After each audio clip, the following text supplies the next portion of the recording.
Today's podcast. आजचे आपल्या नाशिकचे trusted orthopaedic and sports medicine specialist doctor Mangesh Chavan sir आपल्या स्टुडिओमध्ये आलेले आहेत आणि आजचा टॉपिक आहे PRP अँड GFC.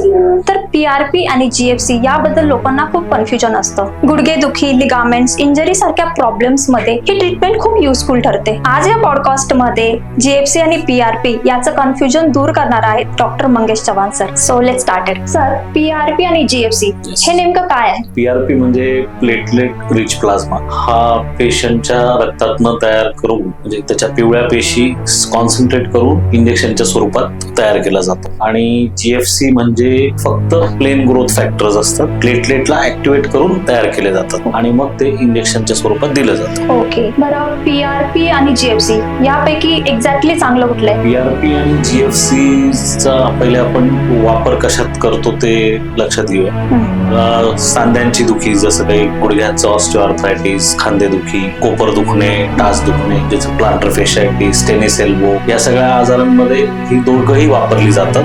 पण प्रत्येक पेशंटच्या आजाराची तीव्रता आणि त्याला होणारा त्रास याच्यानुसार ते पर्सनलाइज केलं जातं. म्हणजे GFC हा हिलिंगची प्रोसेस वाढवतो आणि त्याला गती देतो.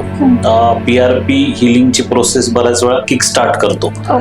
त्या डिझीज कुठल्या स्टेजला आहे त्यानुसार दोघांचा वापर केला जातो. ओके, पण कधी कधी लोकांना कळत नाही, कन्फ्युजन असते की दोघांपैकी बेटर काय. जर आजार क्रोनिक असेल, म्हणजे क्रोनिक म्हणजे 3 महिन्याच्या वर तुम्हाला टाचदुखी आहे, तुम्हाला टेनिस एल्बोचा त्रास आहे, तुम्हाला गुडघेदुखी आहे, अशा याच्यात हिलिंगची प्रोसेस किक स्टार्ट करायला PRP is the first choice. आणि समजा ताजच आजार दुखणं आहे, जसं की लिगामेंट इंजुरी आहे, पार्शियल ACL टियर आहे किंवा कोलॅटरल लिगामेंटची टियर आहे, अशा याच्यात जर प्रोसेस स्लो डाऊन झालेली असेल सुरुवातीलाच, तर ती फास्ट करण्यासाठी GFC चा वापर केला जातो. आणि गुडघेदुखीमध्ये सुद्धा, ऑस्टिओआर्थरायटिस मध्ये अर्ली टू मॉडरेट स्टेज म्हणजे माइल्ड टू मॉडरेट स्टेज मध्ये जर सूज असेल सांध्याला, तर GFC प्रिफर्ड आहे, कारण PRP ने काही वेळेला सूज वाढू शकते. तर मग अशा पेशंट नुसार आपण ते डिसाइड करतो की कुठली ट्रीटमेंट कोणाला योग्य. पेशंटचा आजार कसा आहे त्यावर सुद्धा डिसाइड करू शकतो आपण की GFC बेस्ट आहे की PRP बेस्ट आहे. ओके, यावर काही रिअल लाईफ एक्सपिरियन्स तुम्ही सांगू शकता का? हो, आता सपोज 45-50 इयर्सची फिमेल पेशंट आहे, त्यांना सुरुवातीचा ऑस्टिओआर्थरायटिस आहे. अशा स्टेजमध्ये GFC प्रिफरेबल आहे, कारण इन्फ्लमेशन येत नाही आणि पेशंटला कार्टिलेज डॅमेज अगदी माइल्ड असतो. बरोबर. मग एक ऍथलीट आहे, रिक्रिएशनल ऍथलीट, 30-35 वर्षाचा, तो बॅडमिंटन खेळतो किंवा क्रिकेट खेळतो किंवा आजकाल आपण हे बॉक्स क्रिकेट, बॉक्स फुटबॉल फार बघतो, त्यामुळे त्यांना पार्शियल लिगामेंट इंजुरीज खूप कॉमन असतात. मग अशा याच्यात ती इंजुरी 3 महिने तुम्हाला त्रास न देता तिचं हिलिंग जर आपण लवकर करून तो त्रास 4-6 आठवड्यात मिटवता आला आपल्याला, तर मग अशा स्टेजमध्ये आपण त्यांना GFC देतो इनिशियल स्टेजमध्ये. पण हेच दुखणं समजा त्यांनी अंगावर काढलं आणि ते 3 महिन्याच्या पुढे गेलंय, तर हिलिंगला किक स्टार्ट करायला मग आपण पहिले PRP देतो आणि जर गरज भासली तर GFC देतो. म्हणजे हे एस्केलेशन ट्रीटमेंट असं आपण करतो. प्लस मग आपण बघतो की टाचेदुखीचे पेशंट असतात, त्यांना सकाळी उठताना तीव्र वेदना होतात किंवा कुठेही बसून उठले की पेन होतं. मग हा आजार जर समजा ते बाळगतायत, त्याला 3 महिने 4 महिने होऊन गेले, तर मग पहिले आपण PRP प्रिफर करतो. पण हेच जर लवकर आले पेशंट आपल्याकडे आणि त्यांची आपल्याला रिकव्हरी फास्ट करायची, मग आपण त्यांना GFC ऑफर करतो.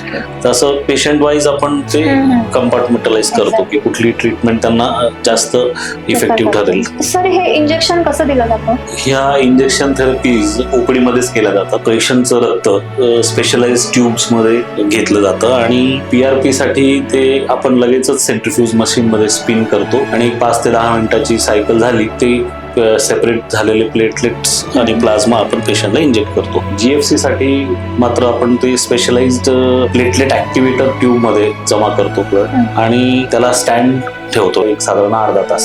आणि प्लेटलेट ऍक्टिव्हेट झाले की मग त्याला स्पिन सायकल मध्ये एक 10 मिनिटं फिरून मग ते कॉन्सन्ट्रेट झालेले ग्रोथ फॅक्टर्स आपण घेऊन पेशंटला दुसऱ्या ठिकाणी इंजेक्ट करतो. दोन्ही प्रोसिजर साधारण अर्ध्या-पाऊण तासात होऊन जातात. ओके, बरं. या ट्रीटमेंटचे काही साईड इफेक्ट आहेत का? अगदी मिनिमल साईड इफेक्ट्स आहेत, कारण शेवटी पेशंटच्या स्वतःच्याच रक्तातनं ते घटक तयार केलेले असतात. पण तरी कधी कधी इंजेक्शन साईट पेन होऊ शकतं, थोडीफार सूज येऊ शकते. इन्फेक्शन अगदीच रेअर आहे. जर व्यवस्थित अल्ट्रासाऊंड गायडेड टार्गेटेड इंजेक्शन दिली गेली तर त्याचा काही त्रास होत नाही पेशंटला. ओके. या ट्रीटमेंट सोबत तुम्ही कंबाईन अजून काही ट्रीटमेंट करतात का? बऱ्याच वेळा आपण ओझोन थेरपी पण कंबाईन करतो. ओके. इनिशियली आपण ओझोन थेरपीने जो डिझीज टिश्यू आहे त्याला प्राईम करतो आणि मग त्याच सेटिंग मध्ये किंवा पुढच्या सेटिंग मध्ये आपण GFC किंवा PRP पेशंटला इंजेक्ट करतो. त्याच्याने कॉम्बिनेशन थेरपीने बेनिफिट अजून जास्त प्रमाणात मिळतो आपल्याला.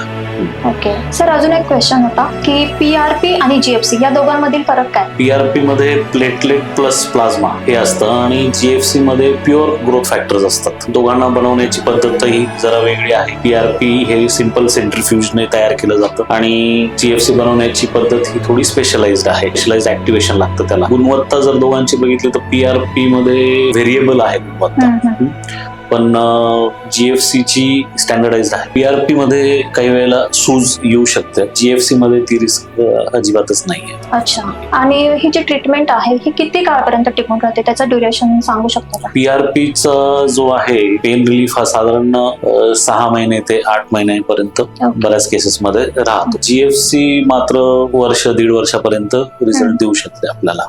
पण हे कधी की आजार मेनली आपण नी ऑस्टिओआर्थरायटिसचा विचार केला तर आजार जर मॉडरेट ग्रेडचा असेल तर असा हा ड्युरेशन ऑफ इफेक्ट आहे. पण अगदी अर्ली स्टेज मध्ये दिलं तर इफेक्ट्स हे दीर्घकाळ टिकतात. ओके. आणि आपण जर टेनिस एल्बो, प्लांटर फेशायटिस यासारखे आजार जर घेतले विचारात तर त्यामध्ये जवळजवळ 100% बेनिफिट मिळतो आणि परत परत द्यायची गरज पडत नाही. Okay. Thank you so much sir, तुम्ही अगदी सोप्या भाषेमध्ये आज समजावून सांगितलं. तर तुमचं कन्फ्युजन दूर झालेलंच असणार PRP किंवा GFC. तर खूप छान सांगितलं सरांनी. Sir thank you so much. तर तुमचे अजून काही क्वेश्चन असतील तर कमेंटमध्ये नक्की विचारा. नेक्स्ट टाइम सुद्धा आपण डॉक्टर मंगेश सरांना इन्व्हाइट करूया आणि नवीन उपचारांबद्दल आपण त्यांच्याशी डिस्कस करूया. थँक्यू.